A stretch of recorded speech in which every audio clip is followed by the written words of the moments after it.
That's what's in Medicaid.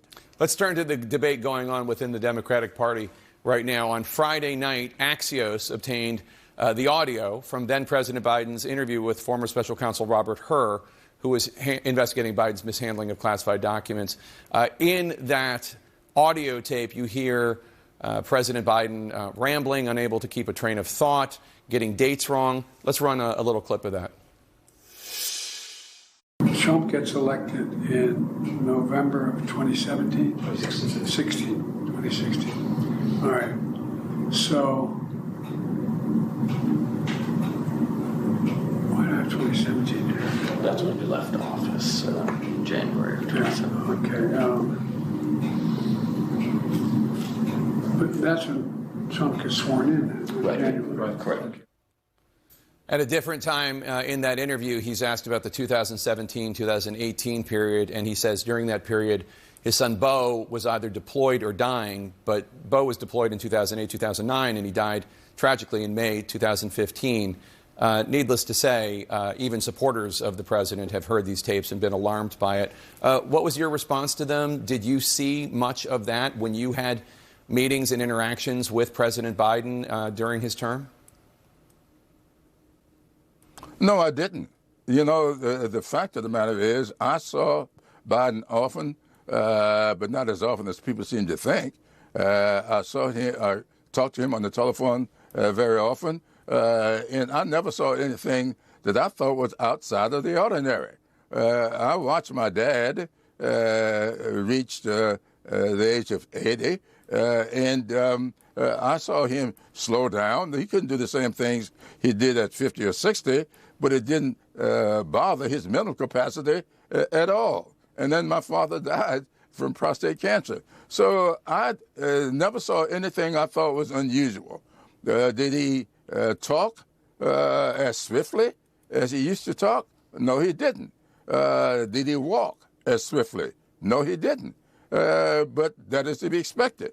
Those of us who reach that age, as I have, we don't walk as often as fast as we used to, and I may talk as fast as I used to, but we down here in the South don't talk all that fast anyway. Well, with all due respect, sir, having interviewed you quite often, I don't think there's any comparison between how sharp you are and your ability to talk and answer questions and get dates right, et cetera, and what we've seen from President Biden, both in that audio, but also throughout 2023, 2024, especially on the debate stage.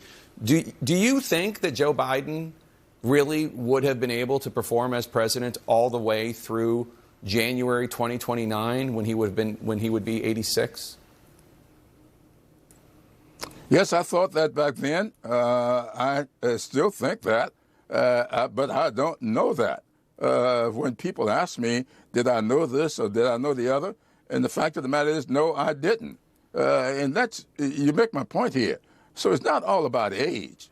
I've seen people develop Alzheimer's when they're in their 30s and 40s. So it's not about age. It's about the ability to do the job. And I never saw anything that allowed me to think that Joe Biden was not able to do the job. Just that simple. The debate didn't make you concerned about whether or not he could do the job? Absolutely it did. I never saw any of that. I didn't see the tapes from the Hur interview, and I watched that debate, and you and I talked about it, and yes, I was concerned. Now the question is this a condition or is this an incident? And I have had incidents when I was looking for my glasses and had them on. So you have these kinds of incidents, and that's the question is. And then remember, a lot of us were a bit concerned about his schedule in the run-up to the debate. He took 2 overseas trips, came back and started preparing for that debate. And I called it at the time preparation overload because they were cramming into a 4 or 5 day period the preparation for this debate after taking 2 overseas trips, which I thought was taxing in and of itself.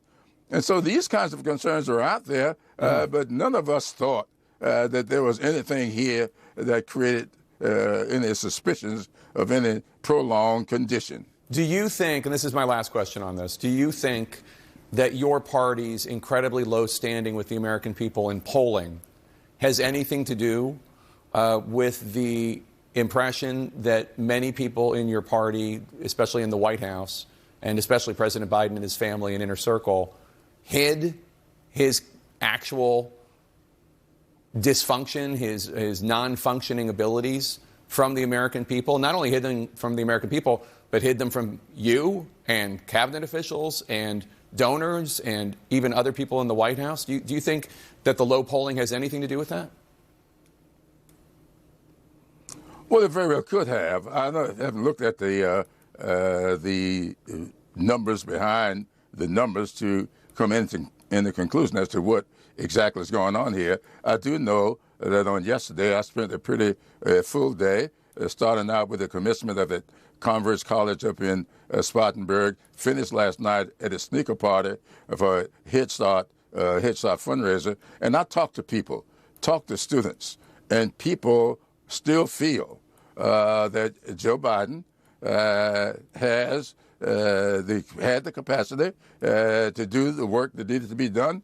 They still feel that Joe Biden was a good president, and I do as well. But these people are also concerned when they look back at those tapes, they remember the debate, and they are concerned as to whether or not that was, in fact, just an incident or whether that was a condition that was being kept from people. I have no way of knowing which one is true.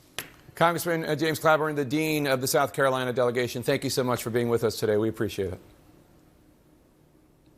Well, thank you very much for having me.